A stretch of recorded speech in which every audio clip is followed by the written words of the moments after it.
saía da enfermaria e ia para a enfermaria da morte. Eu sabia, porque eu sabia que ele não ia ter cura, né?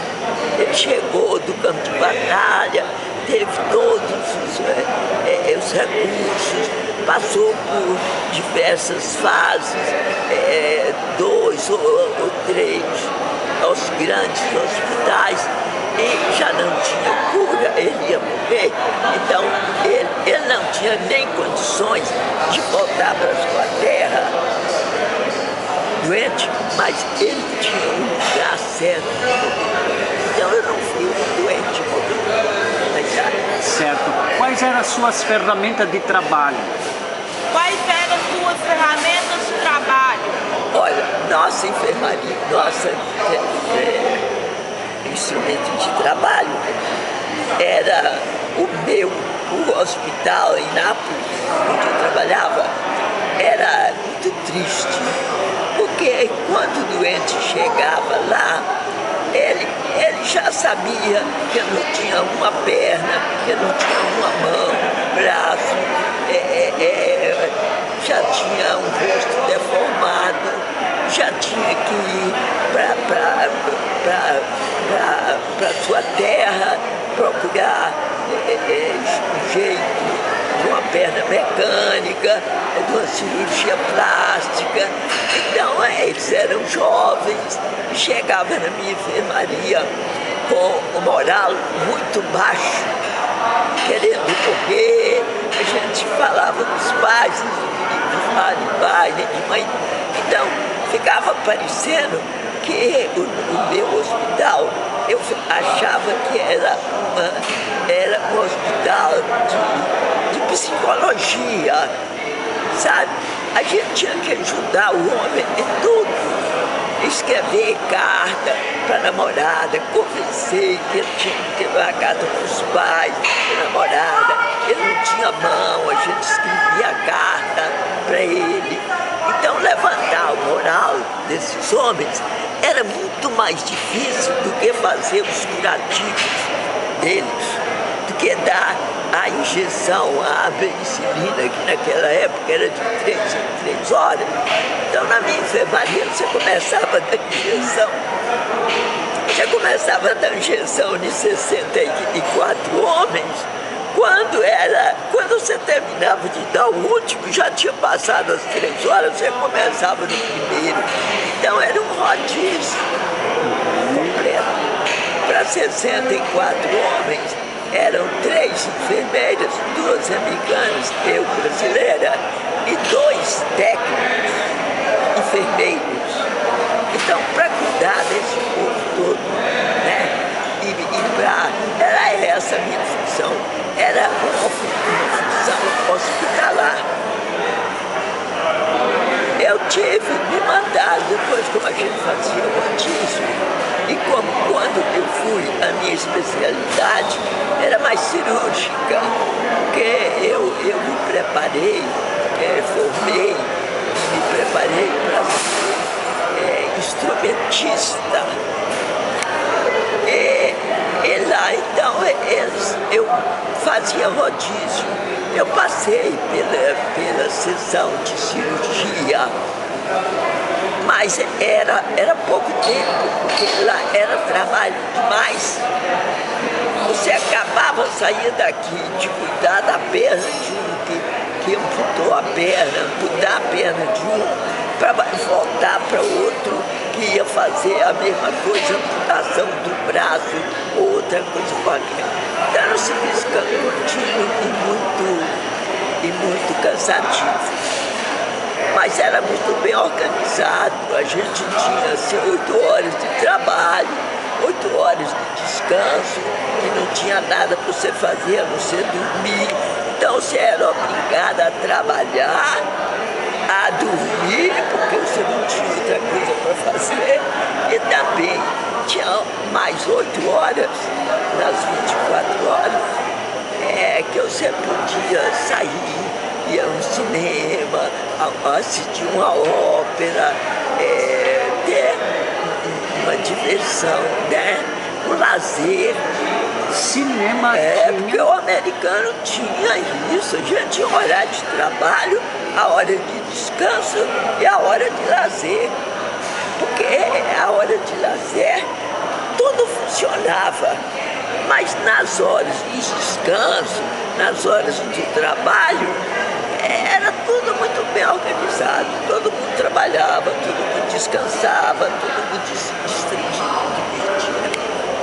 É muito bem organizado. Se não fosse isso, a gente tinha morrido. Olha que importante que a senhora coloca isso. E conta uma coisa, o navio que levou vocês tinha o comportamento adequado somente para as mulheres? Olha, muita coisa se fala, mas muita coisa eu não acredito. Mas naquela época não deve ter sido fácil o transporte, não deve ter sido fácil e nem deve ter sido muito poético. Mas eu não fui de navio, Não. não.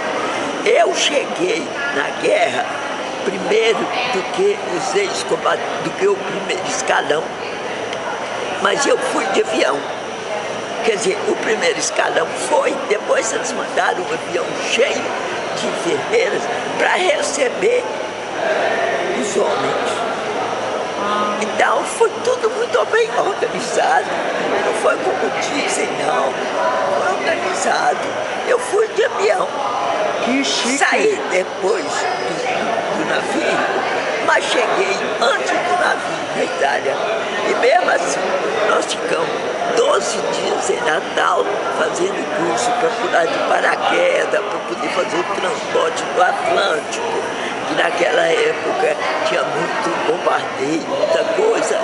Então nós ficamos 12 dias fazendo treinamento de paraquedas, de cair no mar de paraquedas, de abrir o salva-vida com a boca, se fosse necessário. E depois levamos ainda 3 dias, porque saímos do Brasil, atravessamos o mar, chegamos em Dakar, na África, e depois para chegar na Itália. Mesmo assim, nós chegamos primeiro do que o navio, que levava, acho que 18 ou 19.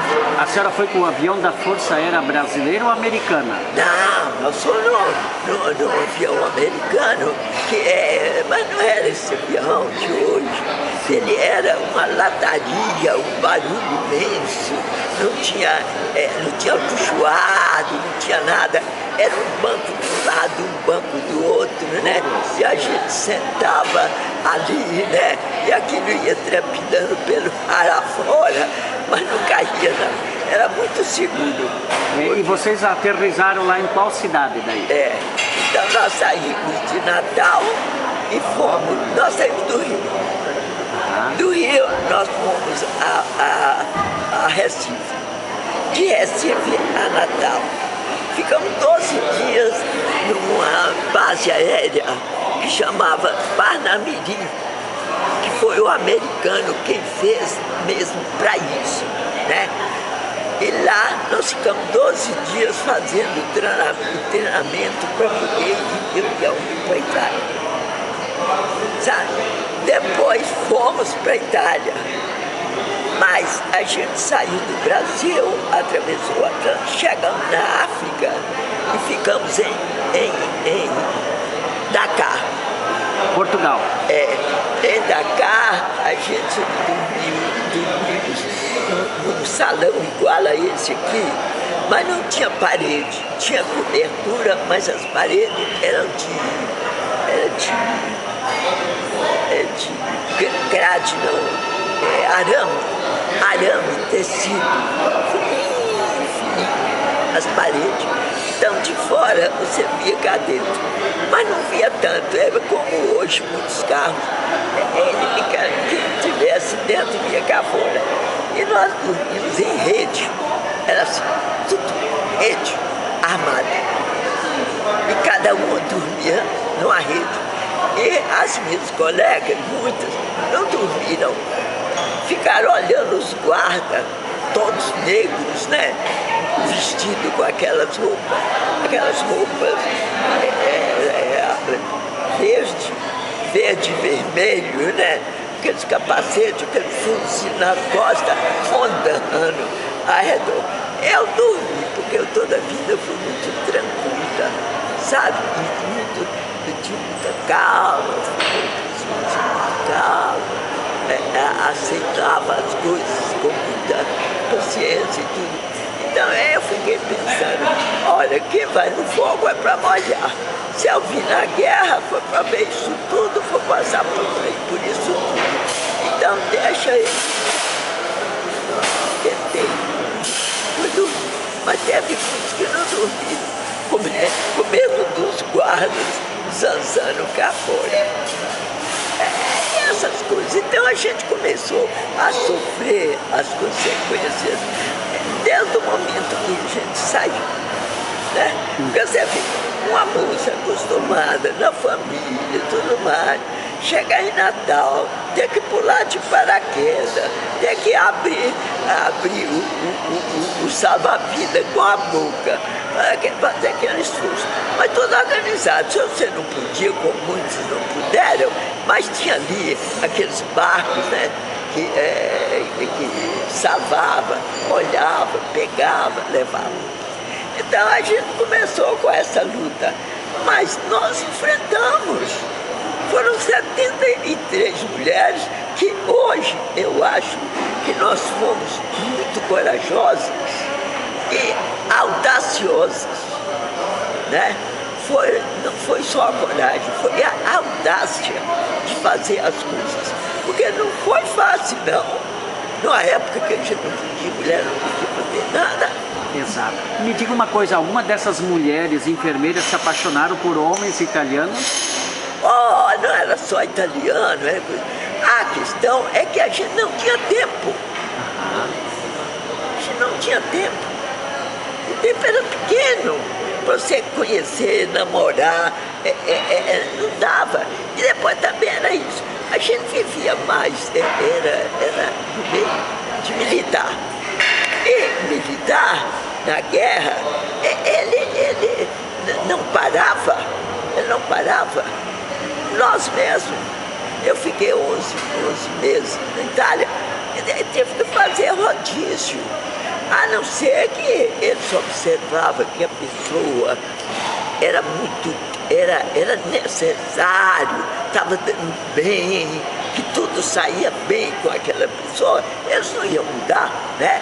Mudar só pelo mudar. Então eu permaneci mais tempo no lugar, porque eles deram muito valor ao meu serviço, é meu e de muitas outras, né? Então não houve muita mudança no rodízio, não. E como é que era a vida das mulheres italianas? A senhora conseguiu observar, assim, mesmo estando num fronte italiano? Olha, para te falar a verdade, nós chegamos lá, a nossa roupa brasileira não serviu para nada. Nós chegamos na Itália e vestimos, trabalhávamos com roupa americana,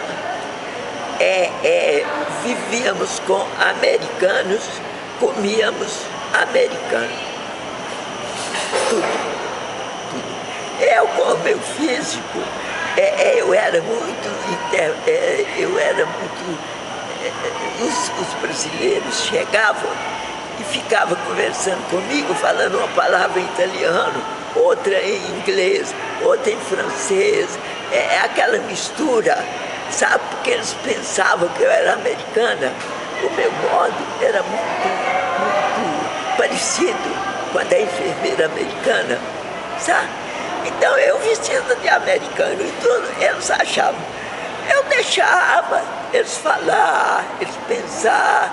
Depois, quando eu falava que eu era brasileira, que eles podiam falar brasileiro à vontade, aí choravam, eu chorava também, né? Era aquela choradeira de alegria. Mas houve essas coisas na guerra.